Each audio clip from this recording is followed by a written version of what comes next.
좋아요, 구독. 네, 오늘의 일명 헤드라인입니다. 세계인 입맛 잡은 K과자 연간 수출액 사상 첫 1조 가능성 함께 하실 분은 IM증권 이청원 PB 모십니다. 어서 오세요. 안녕하세요. 네, 의상에서부터 가을의 정취가 느껴지는 예. 분위기입니다. 가을 하면 과자가 또 많이 팔리잖아요. 예. 네, K푸드에 대한 전 세계의 관심과 사랑 모두 뜨겁습니다. 잠시 주춤하긴 했지만 음식료주 흐름도 무난하게 흘러가고 있고 이제는 K푸드의 대표 주자로 과자도 급부상하고 네. 있다는데 이와 관련해서 헤드라인 풀어주시죠. 전반적으로 지금 돌고 도는 거죠. 연초부터 시작을 해서 라면이 삼양식품의 라면이 이슈가 되기 시작하더니 이후로는 미국에서 김밥이라고 하는 게 그리고 대상 등을 기반으로 하고 있는 많은 기업들은 조미료를 거기에 수산 관련해서는 김이 이제는 과자까지 우선은 왔습니다. 참고로 우리나라의 K푸드에 대한 관심 자체는 몇 년 전부터 계속해서 커져 나갔죠. 개인적인 생각은 그 시작은 미국이라고 하는 국가에서 만두였던 것 같습니다. 냉동 만두가 크게 이슈가 되고 그러한 가운데 영화 기생충을 보게 되면 이 짜파구리라고 하는 게 나오잖아요. 그게 대중화되고 있는 가운데 그 노출 빈도가 조금 더 확대가 되면서 결국 K푸드에 대한 관심이 커졌다는 것. 23일 기준으로 농림축산식품부에 따르면 올해 과자 수출액은 4억 9,420만 달러, 우리나라 돈으로 약 6,600억 정도 수준이고요. 이건 전년 동기 대비 15.4% 증가한 수준입니다. 라면 그리고 담배에 이어 세 번째로 많은 품목이라고 생각하시면 좋을 것 같고 이번 달 들어서는 이제 5억 달러를 넘어서는 등 순항중이 계속해서 이어지는 모습입니다. 덕분에 연간 기준으로 과자의 수출액 같은 경우에는 2018년 5,760억 원 수준이었는데 그게 지난해는 8,770억 수준까지 증가했고요. 올해 과자 수출액은 결국 올해 처음으로 7억 달러를 넘을 것이다라고 하는 전망이 나오고 있습니다. 그러면 이렇게까지 수출이 잘 될 수 있는 그러한 비법이 무엇인가 혹은 그 이유가 무엇인지에 대해서 우리가 한번 살펴볼 필요가 있는데 저는 개인적으로 크게 세 가지 정도로 한번 꼽아봤습니다. 첫 번째로는 역시나 한류 컨텐츠에 대한 부각이 조금 더 다양하게 나타나고 있고 노출이 확대가 된다는 건 앞서 이야기한 짜파구리가 대표적인 예다라고 우리가 할 수가 있는데요. 기본적으로 판매를 하기 위해서는 뭐 우리나라도 마찬가지고 해외에서 수출을 조금 더 원활하게 이루기 위해서는 다양한 마케팅을 할 수밖에 없습니다. 통상적으로 이러한 마케팅이라고 하는 것은 광고가 핵심인데 예전 같은 경우에는 시간이 많이 전에는 우리가 광고를 한다라고 했을 때는 거의 대다수가 이 TV를 기반으로 하고 있는 광고였지만 지금은 컴퓨터 그리고 유튜브라든지 개인 채널 등을 기반으로 한 매우 자연스러운 광고가 많이 확대가 되고 있고요. 그 가운데 K 컨텐츠의 핵심이라고 할 수 있는 이런 아티스트들의 움직임, 그들이 역시나 우리나라의 많은 식품 기업들의 존재감을 조금 더 부각시키고 있는 게 아닌가 그리 보여집니다. 두 번째로는 원달러 환율이 꽤나 우호적이었습니다. 지금은 원달러 환율이 상당히 많이 내려갔죠. 1330원 정도 수준에서 이제는 어느 정도 고착화 되려고 하는 그런 모습인데 그 이전만 하더라도 1,400원 그리고 그 이전부터는 점진적으로 1,200원이라고 하는 평균 환율 수준에서 올라가는 모습을 보였습니다. 원화의 가치가 상대적으로 떨어지다 보니 수출 경쟁력이 조금 더 생길 수밖에 없다는 거. 특히나 이렇게 소비재로서의 역할을 함과 동시에 가격이 크게 비싸지 않은 제품은 오히려 환율이라고 하는 변수에 더욱 민감하게 움직입니다. 이것과 관련해서 우리가 생각해 볼 것은 예전부터 이슈가 되었던 게 차이나플레이션이라고 하죠. 메이드 인 차이나라고 하면은 제품 자체가 상당히 조악합니다만 가격이 싸기 때문에 소비자의 선택을 받는 거예요. 마찬가지로 우리나라에 있는 많은 제품들, 특히 이런 과자류 같은 경우에는 비용 자체가 크지 않습니다만 원달러 환율이 오름세를 보였던 그 시점을 감안한다면 큰 수혜를 얻었다라는 거. 그럼 앞으로는 조금은 원달러 환율에 따른 수혜는 사라진다 하더라도 브랜드 가치가 조금 더 공고해졌기 때문에 저는 판매량 자체는 결국에는 늘어날 것이다라고 보여지고요. 가장 중요한 것은 결국 해외 판매 법인입니다. 국내 같은 경우에는 뭐 과자 같은 경우는 필수 소비재이기 때문에 언제든지 자연스럽게 선택을 하죠. 뭐 저 같은 경우에도 마트를 거의 하루에 한 번씩 갑니다. 아이들이 항상 때를 쓰니까 과자를 얼마가 되었든지 간에 사주고요. 마찬가지입니다. 우리가 항상 어떤 행사를 하거나 어디를 갔을 때 거의 필수 소비재로서의 역할을 하기 때문에 국내 시장에서는 역시나 공고한 시장 점유율이 있으나 해외 같은 경우에는 판매 법인을 계속해서 확충해 나가는 게 어렵습니다. 기존의 판매 법인을 원활하게 만들어 놓은 곳, 그들의 수출 실적은 장기적인 관점에서는 누적시킬 수밖에 없다라고 하는 것을 감안하면 이러한 흐름 자체가 당장 마무리될 것은 아니다라고 보인다는 점에서 수출과 실적이라고 하는 이 모멘텀 자체는 시간이 조금 지난다 하더라도 여전히 유효하다는 관점에서 우리가 접근하면 좋을 것 같습니다.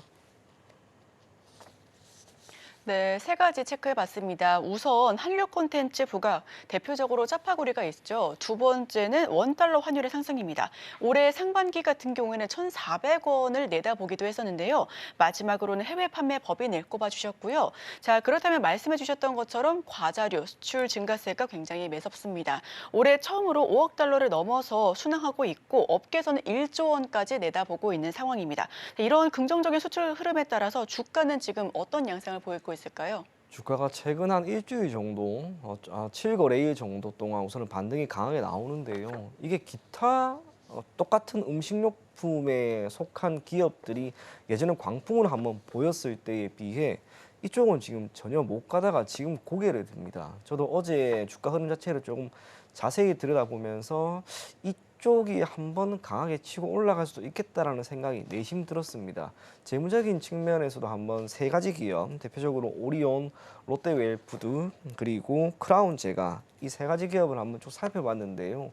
실적이라고 하는 측면에서는 여전히 괜찮습니다. 그러면 이 많은 부분들을 주가가 과연 반영했는가? 그건 또 아닌 것 같습니다. 세 가지 기업들의 주가 흐름을 한번 살펴보게 되면 어제 10시 40분 기준으로 롯데웰푸드 같은 경우에는 이번 달 기준으로 3.27% 올랐고요. 크라운 제가는 3.43% 올랐습니다. 오리온은 0.22% 하락을 했는데 이번 달 저가 대비 지금 롯데웰푸드는 무려 9.82%나 빠진 이후로 저렇게 올랐다는 건 크라운 제가나 오리온도 저렇게 하락한 이후로 올랐다는 것을 감안하면 지금 반등세가 우선은 강하다는 거죠. 그러면 이러한 주가가 1차적으로 이번 달 기준으로 상승 마감을 함과 동시에 그 배경으로 자리 잡을 수 있는 이 세 가지 기업을 우리가 조금 더 살펴본다면 투자에 따른 접근은 역시나 괜찮을 것이다. 그리 보여집니다. 대표적으로 롯데웰푸드를 우선은 살펴보게 되면 상반기 기준으로 동사의 매출액은 전년 동기 대비 0.2% 감소했습니다. 2조 수준이었습니다. 반면 영업이익은 전년 동기 대비 거의 50% 정도나 증가한 1,006억 원 정도 기록을 했는데 매출액은 큰 변화가 없었는데 비해 영업이익은 이렇게 크게 올라간 거죠. 우리가 이 부분에 대해서는 잠시 뒤에 한 번 더 살펴보고요. 인도가 지금 핵심입니다. 동사는 국내에서의 판매 그것뿐만이 아니라 인도라고 하는 시장 가지고 있는 특징이 있다면 중국의 인구수를 지금 넘어섰습니다. 14억, 15억. 거기에 인도의 식품 시장의 경우 올해 기준으로는 1,373조 원 수준의 전망이 되고 있는데 이 가운데 국내 과자 업체 최초로 인도에 진출했고 여기에서 롯데 초코파이죠. 초코파이에 대한 관심이 750억 원 이상의 매출로 이어지고 있는 그런 상황입니다. 참고로 식품이라고 하는 것이 가지고 있는 특징은 잠금 효과가 있습니다. 예를 들면 우리가 라면 같은 경우 어떤 라면을 선택을 해서 그게 입맛을 딱 맞아버리면 라면을 바꾸지 않죠. 대표적으로 저 같은 경우에도 진라면 순한 맛 계속해서 그것만 찾고 아마 많은 분들이 그럴 겁니다. 초코파이라든지 기타 과자도 마찬가지입니다. 크라운 제가 같은 경우에는 해외 쪽에 판매를 위해서 최근에 충남 아산에 공장을 증설하고 있는 그런 모습이고요. 생산 능력은 2,400억 원 규모. 그리고 이렇게 평택항을 기반으로 해서 수출을 조금 더 원활하게 하려고 하는 움직임을 보이고 있습니다. 오리온은 이미 중국 시장에서 초코파이를 원활하게 판매를 하고 있습니다. 20년이 넘었습니다. 그렇기 때문에 중국 시장에서는 판매량 자체가 이미 1조를 넘어갔고요. 베트남 같은 경우에는 하노이 2공장에 이어서 3공장, 4공장까지 이제 계속해서 확충을 하려고 있는 그런 상황입니다. 소비자에게 직접적으로 판매를 하는 것이 아니라 B2B를 기반으로 하고 있는 판매를 선택했다는 점에서 비용 또한 상당 부분 절감이 될 수 있다는 것. 그 모든 것을 감안했을 때 지금 오리온, 크라운 제과 그리고 롯데 웰푸드 같은 경우에는 전반적으로 국내를 넘어서 해외 쪽에서의 판매를 위한 판매 법인을 충분히 확보를 하고 이에 따라 추후 실적에 대한 기대감을 분명 더 키울 수 있을 만한 그런 시점이 되었다. 그리 보여집니다. 네, 말씀해 주신 것처럼 해외, 특히 인도 시장에서 식품 관련된 수출 호조세가 눈에 띕니다. 초코파이가 그 중심에 있는 것으로 보여지고요. 과자 관련주 실적 측면에서도 참 좋은데 주가가 오히려 반영이 덜 됐다라는 부분까지도 참고해 보시길 바랍니다. 투자 관점에서도 긍정적인 전망을 보여주고 계신데요. 자, 그렇다면 지금 시점에서 어떤 기업 중심으로 포트폴리오 전략 좀 다시 짜보면 좋을까요? 제가 어제 이 세 가지 기업, 롯데 웰푸드, 오리온, 크라운 제가 넓게 보면은 농심이랑 그 삼양까지 전부 다 한번 살펴봤는데요. 재무적인 흐름 자체를 보면 역시나 실적이 우선은 증가하는 기업을 우리가 선택을 해야 됩니다. 그러한 가운데 앞서 제가 롯데 웰푸드에 대한 이야기를 잠시 해드렸는데 매출액은 큰 변화가 없는데 영업이익이 크게 늘어났어요. 그러면 우리가 이 부분을 회계적인 자료를 토대로 한번 보는 겁니다. 제가 반기 보고서를 잠시 가지고 왔었는데 어제 지금 여기에요. 매출액 같은 경우에는 지난 반기에 비해서 줄었어요. 그런데 영업이익은 지금 오히려 크게 늘어나죠. 이 배경으로 찾을 수 있는 게 결국에는 딱 하나입니다. 매출액이라고 하는 것은 수익에 해당하고 이 비용에 해당하는 것은 매출원가와 판관비입니다. 둘 중에 어느 쪽, 즉 매출액이 매우 늘어나거나 비용이 감소되면 영업이익은 큰 폭으로 개선이 되는 모습을 보이는데 다음 페이지에 보면 핵심이 매출 원가에 있었어요. 우리가 어느 기업이든 상관이 없습니다. 매출액을 늘리는 것과 비용을 줄이는 것 중에 더 어려운 것이 무엇이냐? 비용을 줄이는 겁니다. 특히 매출 원가에 해당하는 많은 부분들은 우리나라에 있는 식품업체들, 과자 생산 기업뿐만이 아니라 라면이나 식품 가공, 소재 모두 똑같습니다. 해외 시장에서 원자재를 기본적으로 수입을 하고 가공 처리를 하는 과정에서 생기는 이러한 비용의 감소라고 하는 것이 상당히 어려운데 롯데 웰푸드는 지금 그걸 어느 정도 해 나갔다는 것. 이러한 상황에서 매출원가는 단기간에 크게 변화가 나타나는 경우는 잘 없습니다.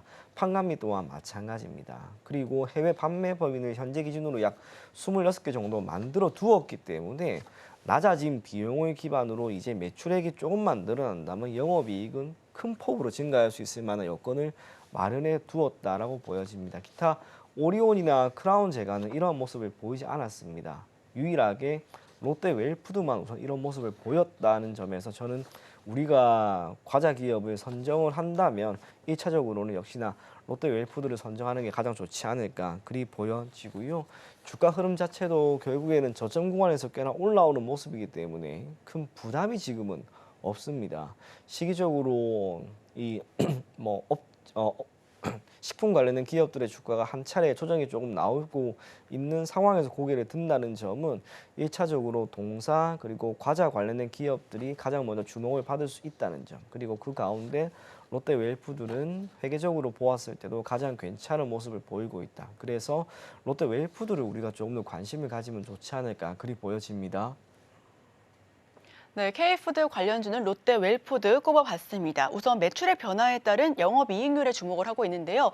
매출, 즉 외형 성장 꾸준하게 일어나고 있는데 기업에 떨어지는 돈이 더 많아지고 있다는 부분입니다. 거기에 대해서는 매출 원가가 줄여진 게 바로 그 핵심으로 떠오르고 있고요.